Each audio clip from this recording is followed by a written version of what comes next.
Hey there, Rob Subak with Don's Appliances here today with my very good friend James Hayes. Good morning, Rob. How are you? I'm doing well, James. Good to have you here. Thanks. Today we're going to be covering how to shop for laundry. Now, James, if you were a customer who, let's just say you know nothing other than that your washer and dryer don't work. Yeah. When you walk through the door, what are the questions that your salesperson should be asking you? Fuel type on the dryer. There's a couple different options there, electric or gas, and then maybe, knowing 110 versus 220. That's an important thing to know. So, and that's really easy to spot. 110 is going to be your typical household plug. 220 is going to be this giant monster thing. Gas runs on 110, but then also there are some electric dryers that can too. So, if all else fails, bring me a model number. I can usually tell off of that. Here in Western Pennsylvania, Erie, Morgantown, over into Ohio, down into Maryland, Southern New York, we're predominantly electric whenever it comes to dryer fuel types anyway, Yep. 220 volt electric, that is. But, a lot of the electric dryers we have in our beautiful outlet section next door Yes. are all marked customer needed gas. Yes. So it's clear that either the salesperson asked the wrong questions, the customer came in with maybe some incorrect information or incomplete information. So beyond fuel type, what else is something that's going to help narrow down a customer's choice?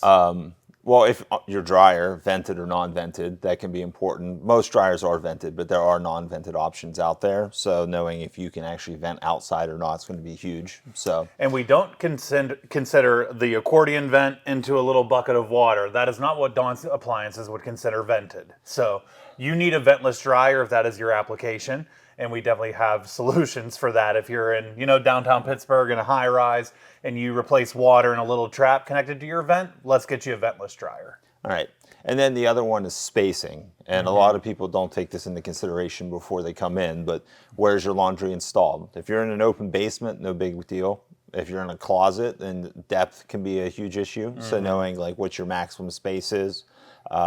Width, I mean, most washers and dryers are fairly standardized anymore, but that wasn't always the case. So knowing what can fit into that space.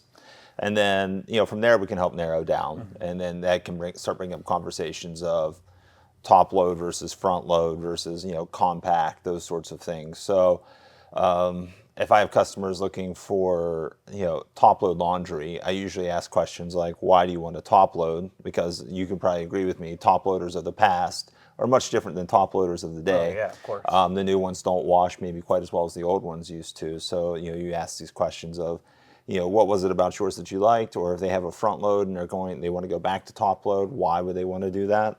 And their answer's pretty much the same across the board Yeah. as they had front loaders between 2007 and 2013.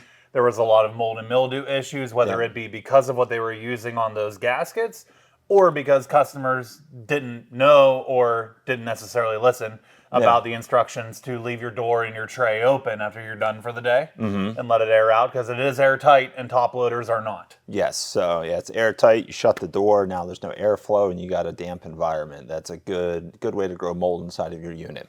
Yeah, and speaking of front loader and compact, another restriction that we run into is those builder grade laundry pans that Yes. are installed, with tile all the way around it. They Yep. can't be moved, so that's very restrictive in depth. Yep. And then countertops running over top of your front loaders. Yes. There were the Bosch Axis, rest in peace, Yeah. front loaders that were about 37 tall back in the day.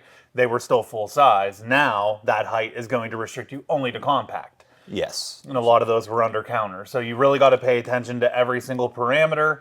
And to your point, a wide open basement's fine. Yeah. You can get almost anything. But how are we getting there? What's the easiest path? Is it internal doors? Is it an external door? What's that door jamb look like in the way of width? We always have to consider the delivery trajectory too. Exactly.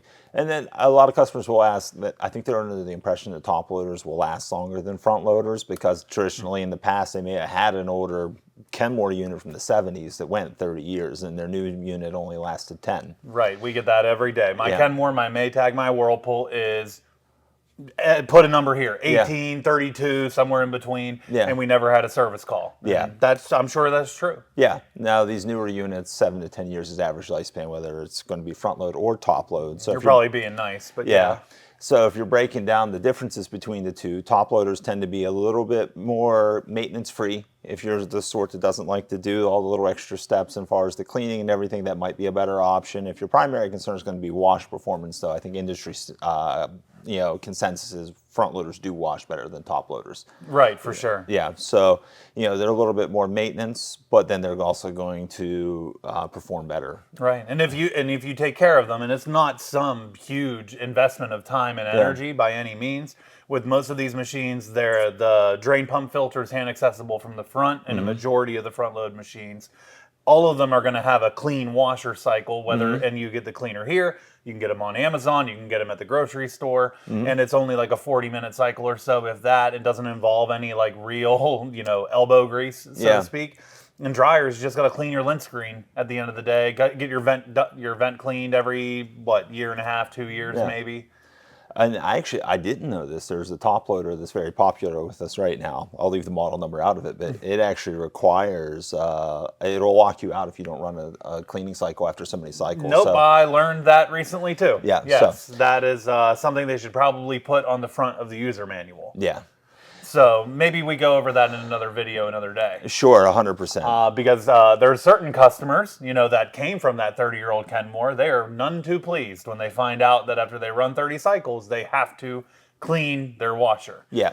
Had that conversation recently. Yeah. So. And then also coming from those 30-year-old machines, these new ones aren't going to use nearly the amount of water. So I take that call back fairly often. And they all have glass lids, so they get to watch it not have that much water. So, but let's say you're in a situation, you kind of touched on compact, if you're in a really limited space, there's a couple options you could do there too. With front load laundry, they're obviously stackable. So meaning you can take your dryer, set it on top of your washer. So if you're limited on width, there's that possibility. And then LG has those laundries all-in-one units where it's a front load set pre-stacked with a control panel relocated. And then Samsung and I think Electrolux has their own version of that Correct. out now yeah, too. The wash tower is here and here to stay, and it might be, it's close, it's in the top 3 of LG laundry sales. Sure. Nationally. And then they're available ventless or vented also. And then compact and full size. Yep. So, and then you can do compact laundry from a handful of European brands. And the American brands do it too, but I think most people are familiar with your Bosch and your Miele for compacts. So, and no, don't forget ASCO. Becco even to that point. So the Europeans have been kind of working on that for a long time, and then those tend to be 24 wide, 24 deep, 34 tall, which is coincidentally the same size as a standard dishwasher. So if you're really space restricted, that's an option. They can be stacked or unstacked. So and the issue there would be capacity and externally venting. Yes. So. But, if you wanted to know a little bit more about compact laundry, I'd say check out donsappliances.com or maybe stop into a showroom, and you might bump into this guy, but I'll always be here. So come down and see me and we'll talk about laundry. And bring your specs on your old one, bring pictures, bring model numbers. If you're replacing laundry, we need to know what's there and we need to know how we're going to get there. Sure.